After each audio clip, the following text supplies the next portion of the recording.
Hey YouTube, what's going on? Is it possible to prove God exists? In a scientific sense, no it isn't. You can't experiment, observe, or measure God. But I still think there are a lot of reasons to believe that God's existence is probable. The reason I wanted to make this video is because if you watch atheists on YouTube, they'll bash and mock religion all day long, but they'll never once give you a reason to actually be an atheist. And you know what? I don't want to be like that. So instead of being negative and criticizing atheism, I want to give you 4 very distinct reasons to believe in God. Well, first, some applause for State of Daniel. This is why I respect you. Alright, hey guys, I am the Moral Atheist. So, State of Daniel says that atheists on YouTube never give reasons to be an atheist. Not reasons not to be a Christian, reasons to be an atheist. Although most of them are going to be interchangeable. But here are 5 reasons to be an atheist. Number 1. No one is put in prison for witchcraft. The most common example is the Salem witch trials, although they flat out killed them. But that's not really applicable now since that was a long time ago. But in 1993, 3 boys were arrested. In 1994, the trials began. And one of them, Damien Echols, was sentenced to death, mostly for witchcraft. That wasn't in the official charges, but the prosecution's main point in their prosecution was this kid is satanic and practices witchcraft. Now this may sound familiar because of course it's not made up. It's called the West Memphis 3 case. Go look it up on the internet. So if the jury had been all atheists, then, well, they probably wouldn't have been found guilty at all, because when you go look up the case, there was almost no actual physical evidence. There was some fibers that was found to be microscopically similar, but clothing fiber is not like the DNA of a person. It can be similar. Okay, it's not like a snowflake in which all of them are different. So, if they were all atheists, then atheists don't believe in witchcraft because we don't believe in Satan. So, someone can't be satanic. Then they're just delusional and they're doing something else. So, no one is going to be found guilty for witchcraft because atheists don't think it exists.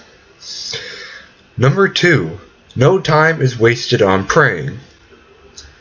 For example, there's a test tomorrow and you haven't studied as much as you should have, and then the Christian takes 2 minutes to put in a prayer.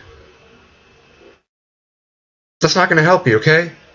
Like, my grandma told me about how one of my aunties, whatever, she's a pharmacist, and in school she did really well. But one time she didn't study for the test, she barely knew the content, and she did really well on the test anyway. I don't know what kind of test it was, if it was multiple choice or free response, but then she said, oh, it was God's power. No, it wasn't. I don't know what caused it. If it was multiple choice, it could have just been luck and good guessing. But no, why the hell would God help you when in the time it took you to take that test, at least 1 person was raped, 1 person was tortured, and 2 children died of starvation? Why would he bother with you? And also, this goes for just doing anything. Like, how much time collectively do you think Christians spend praying? Like, if they even just fit in a 1-minute prayer each day, and that's 365 minutes of praying spent a year, which is, quick calculation, that's 6 hours total of praying with just 1 minute pray a day. 6 hours. How much can you do in 6 hours? Now, I realize it's a bit different since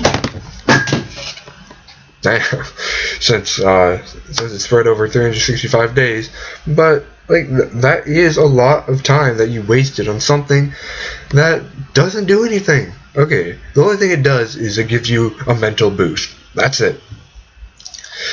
Number 3, no time wasted going to church. So, my parents dragged me off to church, not every Sunday, but I would say at least 45 Sundays a year, probably, or more like 48, 49. So, that's already 48 hours wasted in a year. That's 2 days.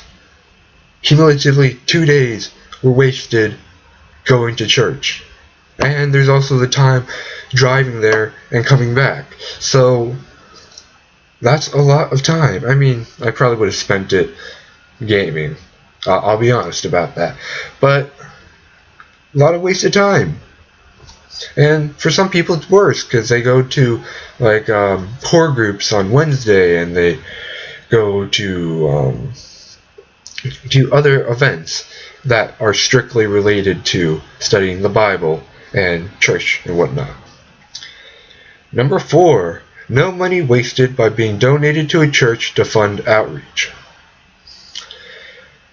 Like I said before, the only benefit of praying and just having religions like Christianity in general is it gives you a mental boost.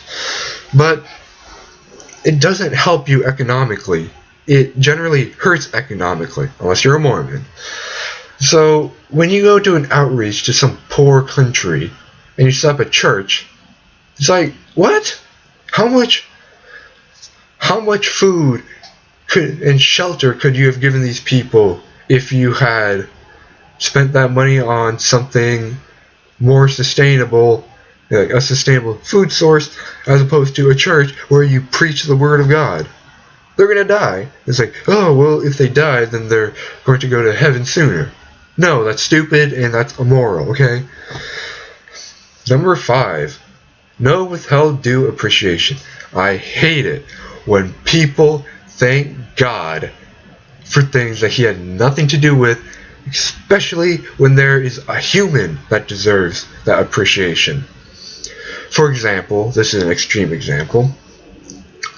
If someone is about to be raped, so then they yell out to God very loudly, or they scream out to God for help. And then a guy comes running over and he stops the rape.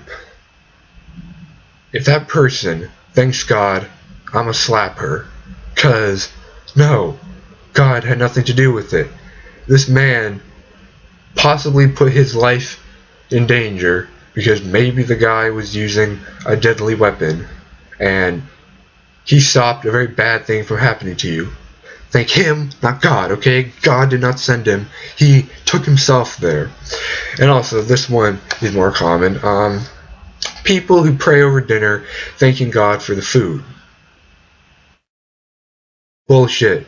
It was the farmers who woke up at 5 in the morning every day, except for Sunday, to farm and put that food on your table, okay?